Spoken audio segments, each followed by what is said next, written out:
Hey everybody, welcome back to the channel. In today's video, we're going to be in the shop focusing on building these uppers here for the kitchen, the upper cabinets.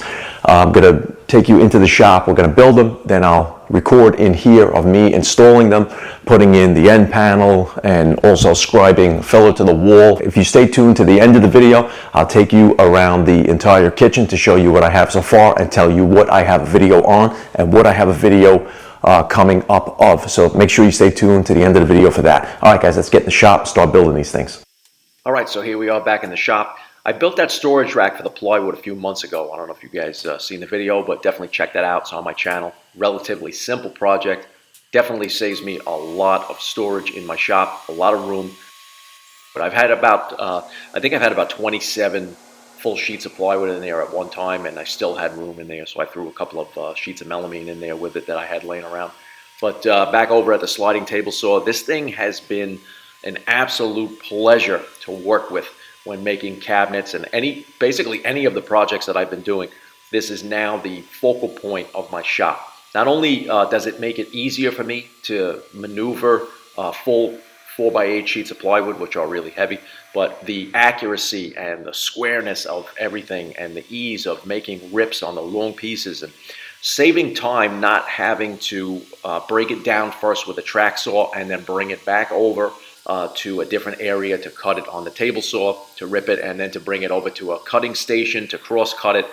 I eliminated all of that, and the process has become probably about 90% quicker than what I used to do. So if you're a production shop, like I've turned this into a full-on business years ago, and now it's become not just a woodworking business, but it's become custom cabinet making business. And I'm doing kitchens, I'm doing built-ins, I'm doing bathroom vanities, I'm doing moldings, I'm doing so many different things with this business. And it's just a non-stop grind procedure. Every single day I'm out here working. Right now what I'm trying to do is build my kitchen, which you're seeing me do here, in between doing jobs for clients. And so something like this is definitely what I needed, and all these years is what I've been missing. So once again, this is the Maxewa BMS 3200 IR. This is the Dado edition. Sliding table saw is amazing. Now, for another turn of events here, you can see this will probably be the last time you're going to see me use the Festool LR32 system to punch holes in cabinets for adjustable shelf pinholes. This system is good, but it's very, very slow.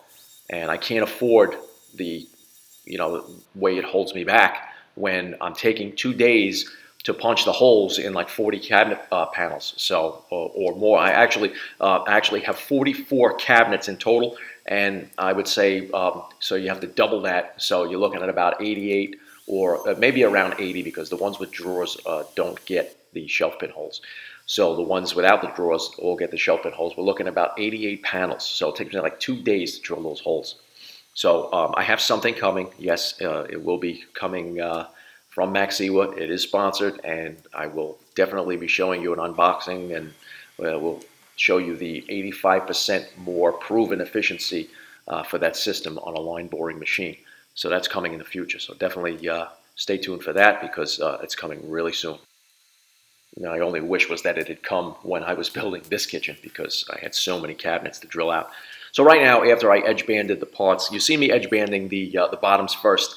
When I do uppers in a kitchen, I like to cover the bottoms of the plywoods, because what you see when you look, some people, they just, when they look at cabinets in a kitchen, they like to get down low and look underneath and, see what kind of finish that you're working with under there. And if you have a quality kitchen, those plywood layers are covered up. So what I do is, since I leave the bottoms pre-finished, I put pre-finished edge banding of the same material. I use pre-finished maple edge banding, and I edge band the bottom of the upper cabinets, because that's what you're going to see if you happen to so look underneath. So once I do that, then I edge band the face of it with the white PVC edge banding, which matches the finish of the rest of the cabinets on this side. And I just nail everything together with brad nails. I use 1.5 inch 18 gauge brad nails, and that's just to tack it in place and hold it in position for me so that I could drive the screws. Now you can see here I slid the back in place, and I'm putting in the nailers. These nailers that I put in the back are basically hanging cleats. So what they do is not only keep the cabinet nice and square from racking and whatnot and give it some strength, this will give you some meat to screw it into the studs with behind the cabinet, because you're going to put this up on the wall and it's going to be basically floating in midair, so you need to secure that to the studs behind. So what you do is you use that 1/4 inch back, and then behind that you'll have the 3/4 inch nail strips, and then you have a nice sturdy piece of solid nailing cleat behind it, so that you could screw through that with a 2.5 inch screw, or depending on the thickness of your sheetrock, maybe you need a 3-inch screw to hang the cabinets onto the studs. And that's plenty of strength, and it will never pull down. Basically hang on these things after I'm done with them. So now I'm just sliding the back into the next upper cabinet. This one's a little wider than the other one, and you'll see how that plays out. I have 2 of them on the right side of the sink and the right side of the window in there that are going to be the same exact size, but the dimensions have to be a little bit different on the left side, which you'll see because there is less wall space on that side. So you have to take that into consideration. So once everything's tacked together, I just use 1.5 or sometimes 1 5/8 GRK screws to screw the box together. Now, the benefits of having the cabinets screwed together this way with a butt joint and not having to waste time with pocket joints are, number one, it's much quicker.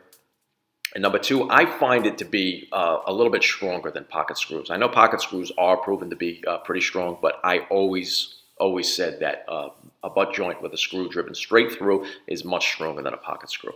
And what I do for the ends, I account for that extra 18 millimeter, and I make it a finished end panel. And then I screw that end panel on, and that hides all the screws.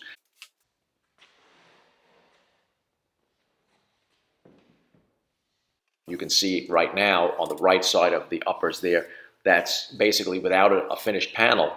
You can see the lower, I have a finished panel on the lower, and you see that's white and painted, has molding in there. So basically what I'll do is I'll put one of those on both sides of the cabinets on the ends. Not only hides the screws, but it gives it the finished look, and it gives it the appearance of the rest of the kitchen. Everything's going to match the color and the molding scheme and everything design-wise. You can see I also have it now that I backed up the camera a little bit. You can see the island has the finished end panel as well. So just, something to think about, hiding those screws. So what I do is I take a small strip of wood and I put it underneath where the cabinets are going to go. So I mark off where I'm going to mount the cabinets for the height above the countertops to code. And every state is different. So just remember that there is a code for your minimum height requirements between the bottom of the upper cabinets and your countertop. So in this situation with the soffit, I have it at the minimum code. And usually what I do is I'll put a legend board, I'll screw it into the wall, and then I'll place the bottom of the cabinet on there, and I'll just rest it on there as my extra hand, and then I can push that back to the wall, the cabinet tilted back to the wall, and put the level in there, and then screw it into the studs.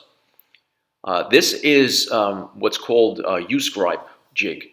I just purchased these, and of course the camera went blurry on me here for a little bit, but they screw into the filler strip, and then they clip on to the cabinet side. And then what you do is you run your scribe the same thickness as your offset. So basically in this case I want it to be inset and flush with the cabinets, so I scribed it to 18 millimeters. So I use a piece of 18 millimeter plywood, run a scribe down the wall, and you can see the fit that you get is basically perfect right up against the wall after you install it, after you cut the scribe.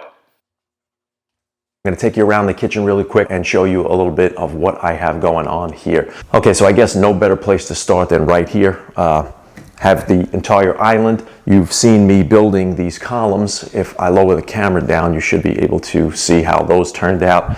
I decided to go with two-tone kitchen here, so the white with the gray island. So these are the columns that I built a couple of videos ago. So I have a video on these, and you can see how I made those and how I sprayed them and everything.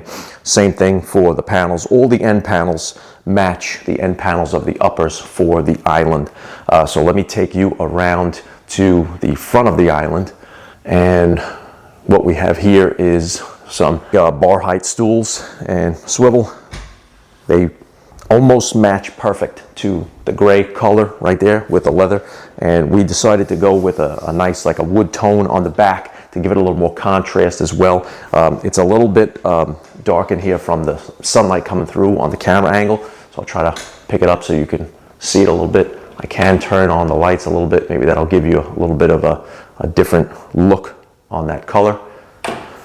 So that is what we have the seating width on that. We're able to get 4 chairs in there and comfortably seat everybody. So this is a 4 foot by 9 foot island. This is a really large kitchen, so we have a lot of room for entertaining, and when we eat, we have plenty of room to have, you know, eating on this side and all the cooking and preparation over there. The electric cooktop, I switched over from a gas to electric.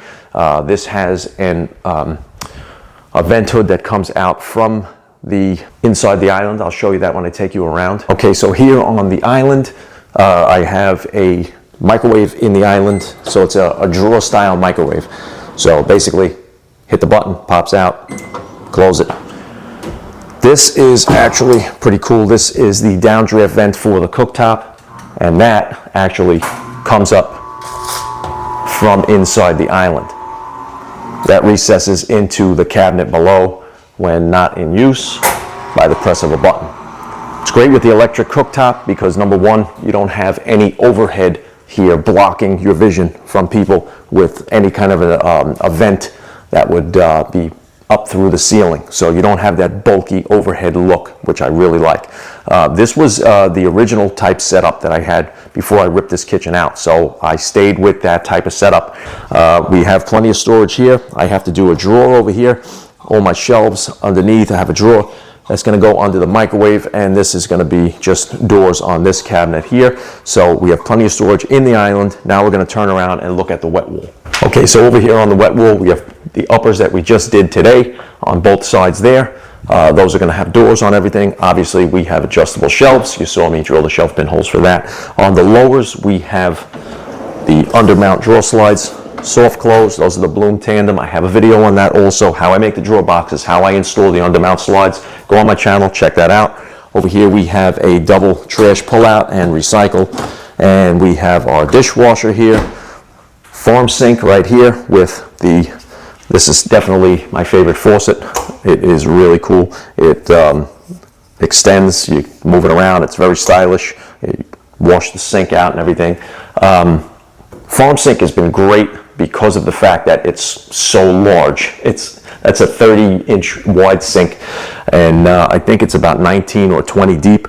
So you have plenty of room to fit anything in there that you need. Also, you don't have the extra counter space in front of the sink, which I like because usually when you have that regular sink and it's recessed a little bit, you tend to lean over to do things in the sink, and after a while it takes a toll on your back. So we have a drawer over here, and on this side here we have some rollouts, and this is going to have doors over the rollouts, and we're using these larger drawers for pots and pans.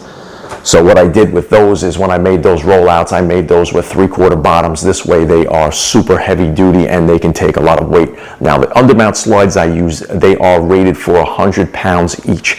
So they can hold a ton of weight. Okay, let's move on to this side over here. This is what I call the hot and cold wall. Hot wall and cold wall being the fact that we have the double oven here and we have the refrigerator over here. I separated both of these appliances with a pantry. The original design of the kitchen, the oven was here. It was a single oven and it was down at the bottom. Then there was a space here with a countertop and a microwave above, right next to the refrigerator. Kind of looked too crowded. Separating it, let me see if I can move out of the way of the camera so you can see. By separating the appliances, you don't have so much of that stainless steel like right up against each other in your face type of deal. So I moved it over here to relocate it and gives me a bigger area for a pantry. So above the double oven, we have plenty of storage here and obviously the soft close hinges. On the upper part of the pantry here, I have shelving, and at the lower portion, I have a heavy duty rollout. These are also 3/4 bottoms on here, and those go in soft close. obviously at the bottom. I have 3 rollouts. The reason I didn't do rollouts all the way up to the top is because once you get to that portion right above here, you can't see inside those rollouts or reach into them. So adjustable shelves is a better way to go. Otherwise, you would have to use a step stool to get up there. So on the bottom, we have all of our stuff in the rollouts, and those are soft close also, and these hold a lot of weight as well, just as the same as those on the other side where the wet wall is.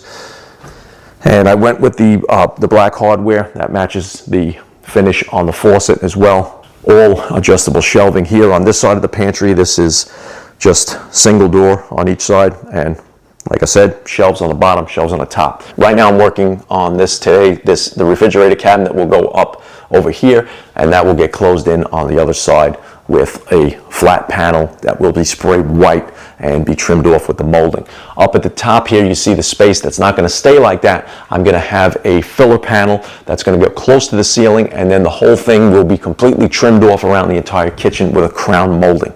All right, let's move over to the coffee bar station. Okay, so over here we have our coffee bar or coffee station. This is the Nespresso, and this is the Keurig regular coffee, fancy coffee. These uppers right here, all adjustable shelving. You can see the end panels. You saw me install the end panel on this. That's the same as the other side. Over here we have all of our coffee organized in the drawers. I'll get you a little closer so you can see. Okay, so you can see here in the drawers we have organizers in them for our coffee, all for the Nespresso, all the little, I guess you could say the little racks for the coffee. Nothing in this drawer yet. We have really deep drawers over here. We can put anything in here that we need to. I have 2 of those. Those are standard bottoms, 1/4 inch, but they are the undermount bloom slides. So these are going to get a door on each side here, drawer fronts there, and then the uppers will get all doors over them. So everything will be completely closed in with 2 doors here and 1 door on each side here. Hope you guys enjoyed the video. If you liked what you saw, give it a thumbs up. Don't forget to hit the subscribe button, and also there's a picture of a little notification bell. You hit that notification bell, it's going to notify you every time I upload a new video. All right, guys, thanks for joining me in the shop and also inside my kitchen. We have plenty more videos to come, so make sure you stay tuned. Check the description box below. That will have a list of tools that I use in that description box, and don't forget to check out one of my partners, Maxiwa, for their sliding table saw. I'm going to have a link to their website right there also in the description box, so make sure you check them out as well. All right, guys, I'll see you next time.